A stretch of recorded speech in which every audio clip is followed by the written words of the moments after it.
Hey there guys and girls, I'm the one and only Jester here from videogamesblogger.com, and I'm going to be taking you guys through Dead Rising 2, and what a fantastic game. Now straight off the bat you're going to notice a few things different to your game, but we'll be kicking it off. I want to be showing you how to do as much as possible, and the only way to get things done as quickly as possible and efficiently as possible in this game is to level up. You'll note that I'm actually like a level 26.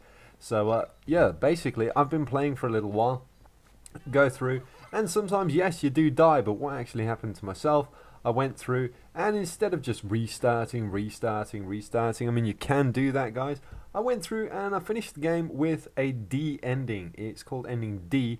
Unfortunately I ended up being blamed for the whole fiasco that occurs during the game, and well, you know, just nobody survived at all, but hey, rather take the bad ending than no ending at all.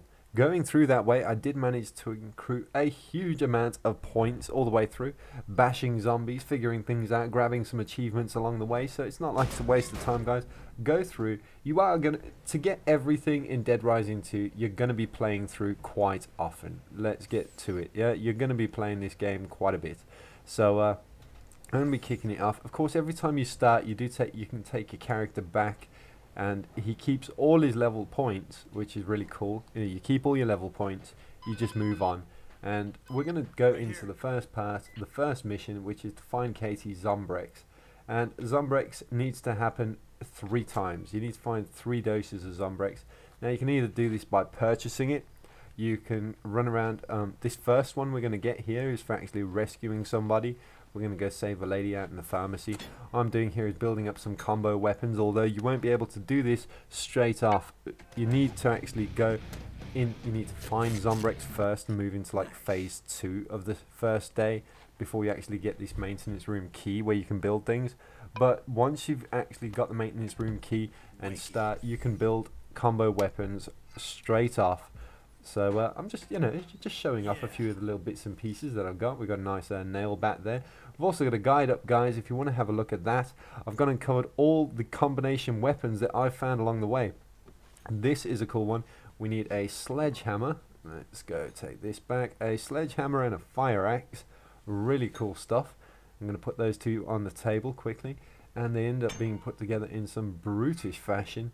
And there it is. I mean, look at that for a nasty piece of kit. The drill helmet. And I was going to go put together this cool air horn, but no, never mind. We're not going to do that. We're going to get a move on. We're going to go find this Zombrex quickly. I'm going to take you through and just, you know, show you a few key points, some of the bits and pieces in the game that you may find helpful if you're starting off for the first time. I know a lot of people out there playing have already been asking me, Jester, I'm stuck here. I can't move on. Every time I go here I die.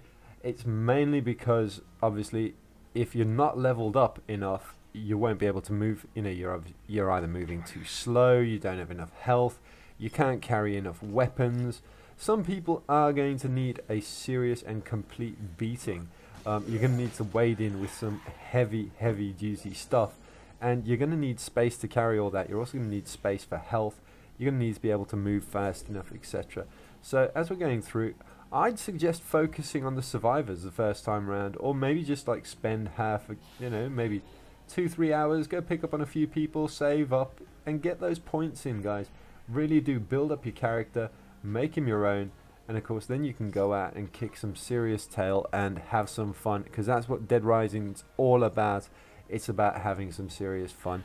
Another one is, don't get tempted to kill every zombie you see. These guys reset, and I tell you what, if you're an early level player, they will swarm you like nobody's business.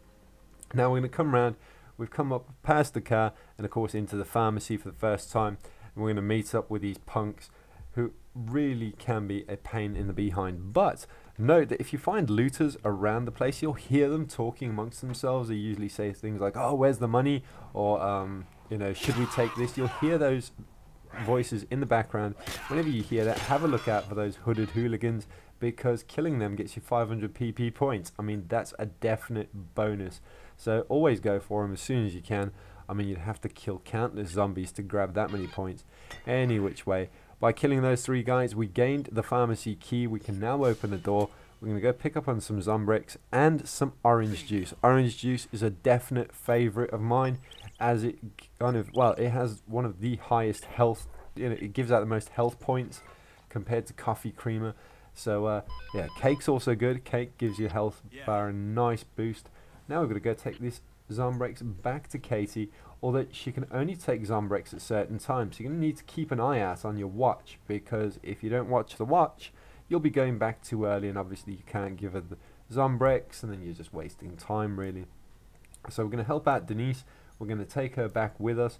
That's going to give us a few extra points, and that's always good. We get some points for her joining. And now we're going to learn about escorting survivors.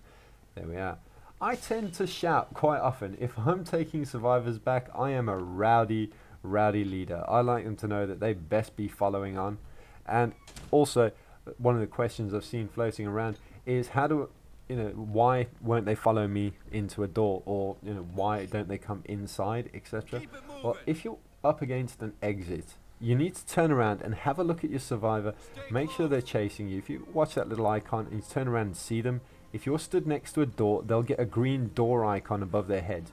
And if you then press to open the door, obviously they will follow on. If they haven't got the green icon above, you're more than likely to lock them on the other side of the door, which can lead to drama, to say the least. Now, having a look at Denise's icon there in the bottom left, that tells me what she's doing. At the moment, she's running, which is good, because if she's running, that means she hasn't stopped, no one's caught her, and all is well. If she has been caught, though, you will see that the animation changes, and it'll show Denise struggling as she is there. So you're going to need to go back and help her out. I'm busy zombie bashing, I suppose, with this cart. I'll go back. Oh, Denise has managed to struggle herself free. Nice thing about the game is the AI is not pathetically stupid. You can give survivors weapons as well. Only certain survivors will take them, though. Some seem, against violence, which I don't tend to agree with when you're stuck in the middle of a zombie apocalypse, but that's just the way it is, guys. So we're moving on through. There we are. We've bashed them up. We're going to take Denise back, and I'm taking you guys through day by day. And of course, I'm going to try to take on as many of the missions as possible to show you guys where these people are hiding, what they're doing, and what you'll need to do to finish off. So let's take Denise back quickly. Once you've taken Denise back, you have actually got a little bit of time before you're given the locations of any survivors. And during that time, I'd suggest making up a few of these lovely spike bats, because you will have the maintenance room key.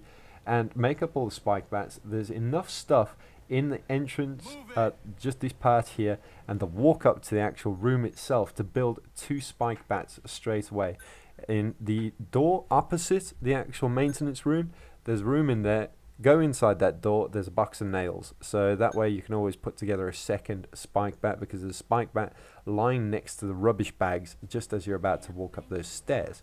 We're going to get some nice little points here for saving old Denise, and I've managed to unlock a special move, the foot sweep. You also unlock different evasive maneuvers like the combat roll that I've got and stuff like that. So leveling up is definitely going to be a bonus. You're not going to be able to take on some of the psychos out there without being leveled up first.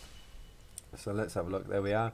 You can earn them in different ways, of course. Saving survivors is a definite must, though, because you only gain 500 PP per 50 zombies. And that's really a lot of effort when you think about it time-wise, and you are on a timer all the time. So keep checking your watch. We're going to go, and we have got Katie's Zombrex, but we're going to need to wait until 7 AM. So I'm going to cut this video here, guys. We'll move into the next one, where I show you how I level up a bit more, and of course we continue.